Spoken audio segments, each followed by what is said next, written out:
Does that mean, Mr. Hassan, that a blasphemer, someone who assassinates a blasphemer should be hailed as a hero?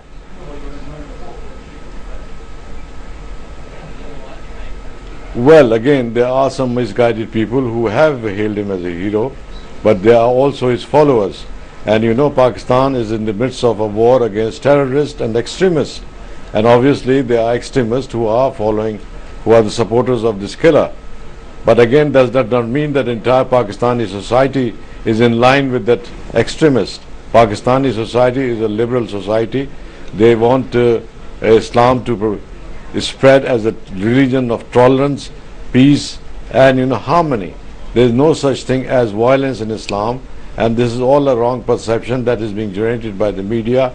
And I know I've seen some Pakistani channels as well bringing on people who have been praising this man, but the fact is no religion or no culture allows anybody the right to express himself freely, whatever the cause, whether one agrees or disagrees with him. And Salman Taseer aired his point of view about blasphemy law. He called them black law, and majority of the Pakistanis considered them as black laws. And they were not introduced by any democratic government. They were introduced by a military government of General Ziaul Haq and followed by others.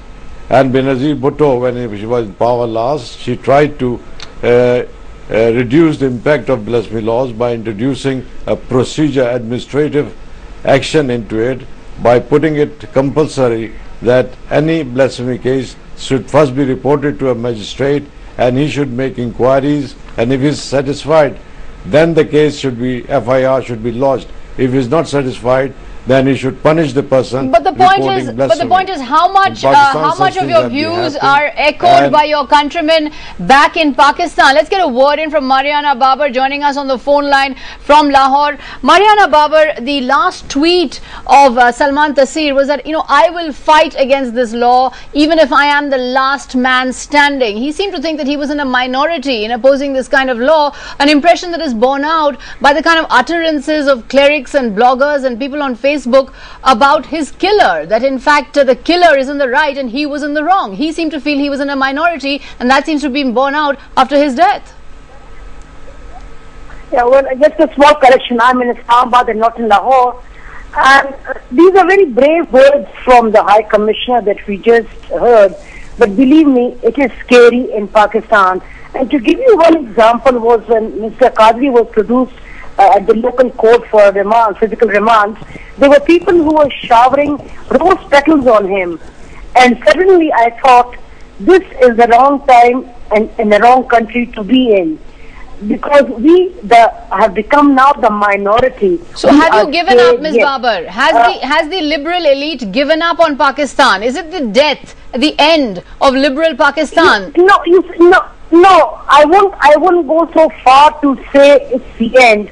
But believe me, the manner Mr. Taseer was murdered, the manner his supporters are not scared at all and coming out in the open and serving him on television and in police thanas, it scares you. It scares you, and you have to think twice about saying things like Mr. Taseer said. He had the best of protection around him. We have nothing. So yes, we are scared.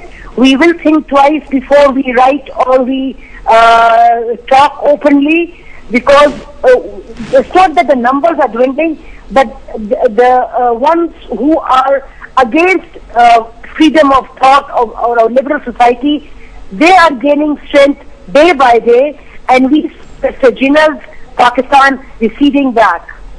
Those are very chilling words there, Mariana Babar. Let me bring in Amitabh Mattu here. Amitabh Mattu, why is this syndrome occurring in Pakistan, that the jihadist is being perceived by more and more people as the keeper of the national flame? It began, as we spoke last year, when the attack on the Data Darbar, when there was again support for some of the extremist actions, and now it seems more and more that the jihadist element, the extremist element, is in fact seen by many as the repositories in some way of nationalism, of Pak nationalism. Well, Sagarika, this happens when you consistently follow a policy of appeasement, appeasing the extremists, the orthodox, the fundamentalist, and today you have a battle as Mariana Babar pointed out, a battle almost for the survival of Pakistan, for the body and soul of Pakistan, and a battle between two legacies. The legacy of Muhammad Ali Jinnah, the legacy of a Muslim, moderate, modern state that Jinnah had thought of, and a kind of jihadi, jungly, jingoistic state which the followers of Zia-ul Haq want to create in Pakistan. And unfortunately, it's the jihadi, jungly state which seems to be now prevailing.